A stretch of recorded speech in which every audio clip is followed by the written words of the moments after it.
Assalamualaikum warahmatullahi wabarakatuh. Masih di channel kebanggaan Anda, The Karyadis Channel. Al-Habib Thoha bin Hasan bin Thoha bin Muhammad bin Yahya merupakan kakek buyut dari Al-Habib Lutfi bin Ali bin Hashim bin Umar bin Thoha bin Yahya. Tapi tahukah Anda bahwa Habib Thoha sosok yang namanya berkibar dan cemerlang, disertai peninggalan keramat, keilmuan, dan begitu banyak muridnya yang menonjol di Kabupaten Indramayu, Kota dan Kabupaten Cirebon, Kabupaten Majalengka, dan Kabupaten Kuningan, adalah seorang waliullah yang alim alama, sekaligus juga tokoh pengobar semangat kebangsaan yang berjuang melawan penjajah bersama pasukan yang dipimpinnya. Berikut ini akan kami sajikan manaqib Habib Thoha sebagaimana dituturkan oleh Habib Lutfi bin Ali bin Hashim bin Yahya.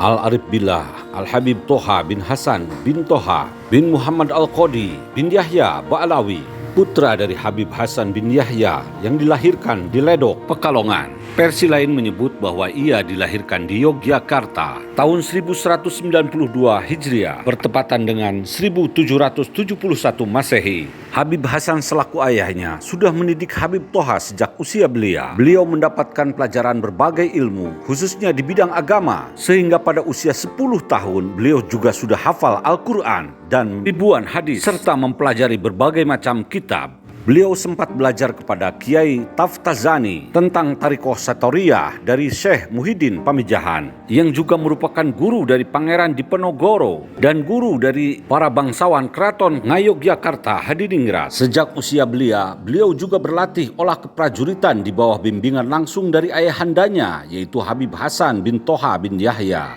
yang pada saat itu menjabat sebagai Wedono Lebet alias Komandan Pasukan Intelijen dan Pengawal Pribadi Raja. Beliau juga mendapat didikan dari Raden Ronggo pamannya yang saat itu masih berada di Keraton Ngayogyakarta dan kemudian berpindah tugas menjadi Adipati Madiun. Setelah menginjak remaja, beliau dikirim ke Hadramaut, Mekah dan Madinah selama beberapa tahun. Setelah cukup lama di sana, beliau pulang kembali ke tanah Jawa.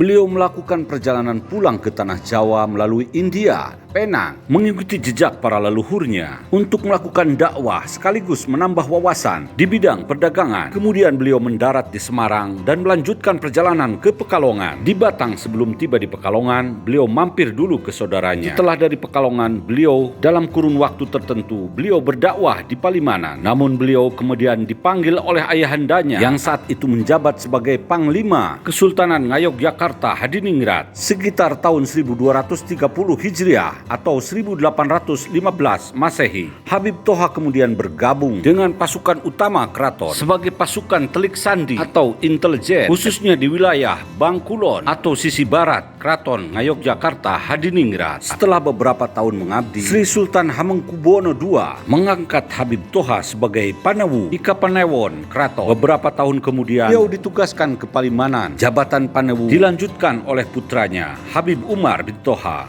Habib Thoha kembali ke Keraton Ngayogyakarta sekitar tahun 1242 Hijriah atau 1827 Masehi saat terjadi Perang Jawa yang waktu itu dibutuhkan seorang prajurit yang mumpuni sebagai pengawal pribadi kerajaan yang bisa dipercaya. Beliau adalah komandan pasukan Suronatan, yaitu pasukan yang melekat kepada raja atau sultan dengan strategi pengamanan, bersenjata, dan berdoa. Di antara doa yang menjadi amalan adalah solawat yang selalu dilantulkan khususnya saat mendampingi raja. Kala itu Habib Thoha tinggal di dalam Suronatan bersama beberapa prajurit beliau. Setelah Perang Jawa berakhir sekitar tahun 1245 Hijriah atau 1830 Masehi, Habib Thoha bin Hasan bersama saudaranya Habib Umar bin Hasan bersama pasukan Cipetingnya berangkat ke Palimanan untuk menjaga pertahanan di sana. Pasukan Cipeting merupakan pasukan resmi Keraton Ngayogyakarta yang diam-diam berangkat membantu masyarakat melawan penjajah. Selaras dengan apa yang dilakukan oleh Pangeran Diponegoro, tidak berselang lama Habib Umar bin Hasan kembali lagi ke Yogyakarta karena ada tugas khusus di daerah Sleman.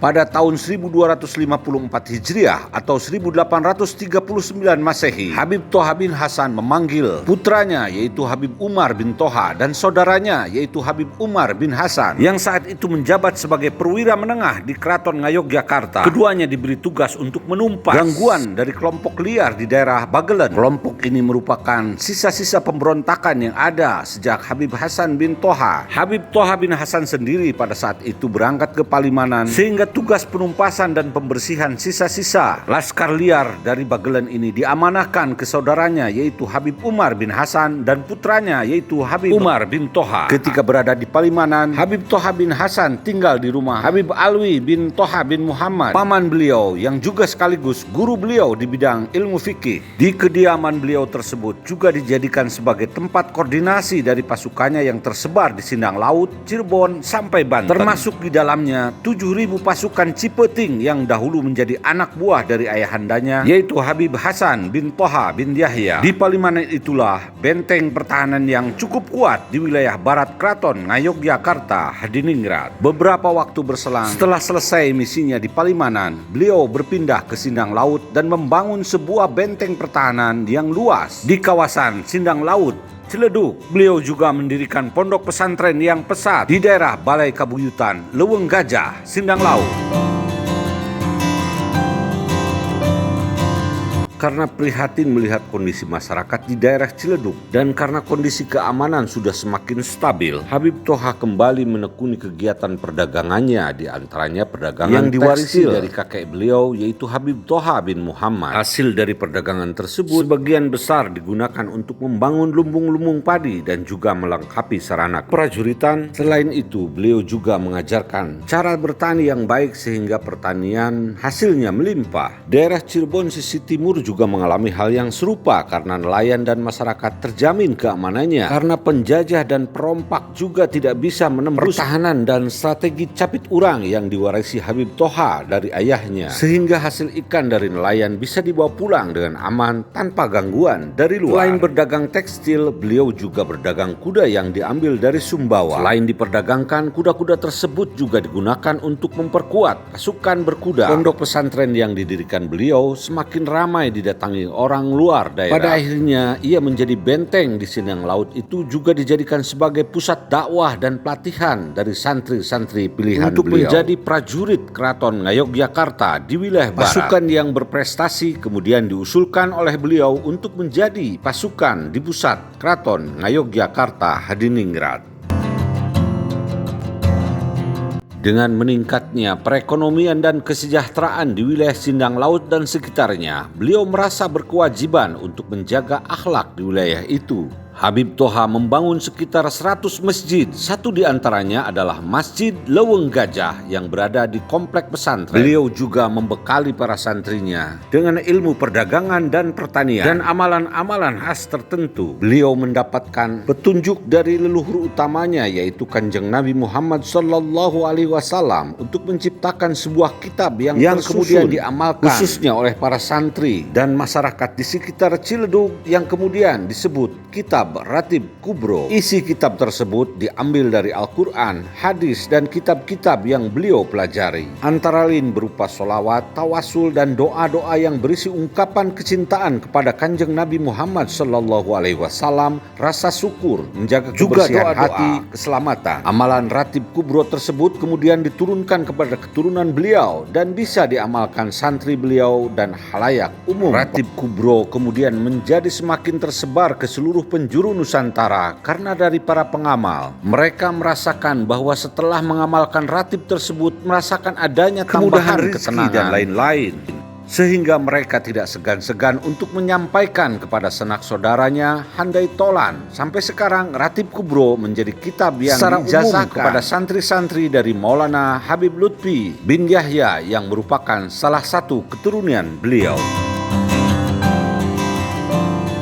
Selain karena ketegasan beliau, juga berkah manfaat dari Ratib Kubro yang dilantunkan khususnya di Sindang Laut dan Ciledug, Cirebon, perkembangan Islam semakin meluas dan masyarakat juga merasakan lebih nyaman karena berkurangnya kejahatan di daerah mereka. Persatuan dan kedamaian di masyarakat juga lebih terjalin berkat beliau dan amalan Ratib Di sisi lain, penjajah merasa dirugikan dan khawatir dengan perkembangan yang cukup pesat ini. Hal itu menjadikan daerah Sindang Laut menjadi salah satu target penjajah untuk bisa dipecah belah kembali dan bisa diduduki sebagai pintu masuk sebelah barat wilayah Keraton Ngayogyakarta. Mencermati kondisi seperti itu dalam menghadapi penjajah yang ingin menduduki Sindang Laut, wilayah Ciledug dan sekitarnya, Habib Toha kembali melakukan perlawanan kepada penjajah. Beliau menyatukan para santri yang sudah menjadi ulama dan kiai yang mempunyai pondok pesantren untuk bersama-sama berjuang dan selalu menjaga tali silaturahmi agar persatuan dan kesatuan tetap terjalin. Hal itu menyulitkan penjajah untuk memecah belah daerah tersebut. Pondok beliau dijadikan tempat koordinasi para prajurit, ulama dan kiai. Bahkan tempat itu juga menjadi tempat perekonomian. Di area pondok, beliau juga membuat sumur yang digunakan untuk kebutuhan pondok. Karena kebersihan hati dan tingkatan ilmu yang tinggi,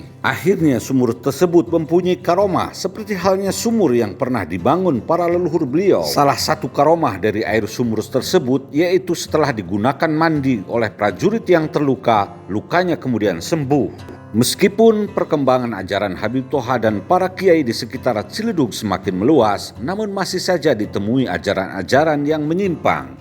Di antaranya memasukkan benda ke dalam tubuh untuk menjadi kebal dan mempunyai kesaktian lainnya. Namun begitu orang tersebut mandi di sumur Habib Toha, ilmu tersebut menjadi hilang. Pondok Habib Toha sekarang menjadi Masjid Jami Leweng Gajah. Sumur beliau pun masih di dekat masjid dan terjaga dengan baik. Airnya tetap jernih dan tidak pernah kering meskipun musim kemarau sekalipun. Habib Toha wafat pada usia 78 tahun di tahun 1262 Hijriah atau 1846 Masehi.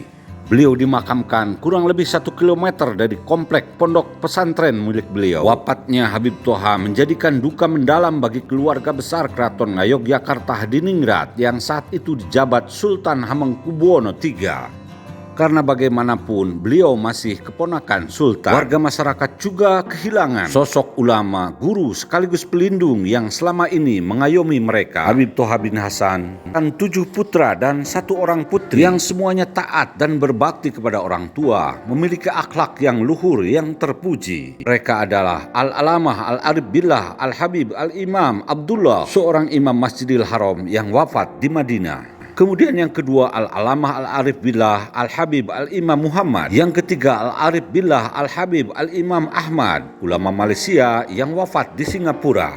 Yang keempat Al-Majdub Al-Mahbub Al-Alamah Al-Arif Billah Al-Habib Syekh Indramayu. Yang kelima Al-Imam Al-Kabir Al-Alamah Al-Arif Billah Al-Habib Hashim, ulama Haramain yang wafat di Madinah. Keenam Al-Kabir Al-Mansur Alamudddunya Sani Al-Habib Umar Asadullah. Yang ketujuh Al-Habib Al-Majdub Muhib ila Hadarati Habib Al-Mahbub Syed Al-Syarif Al-Habib Salim. Dan yang kedelapan Sayyidah Imamah Al-Alimah Syarifah Aisyah.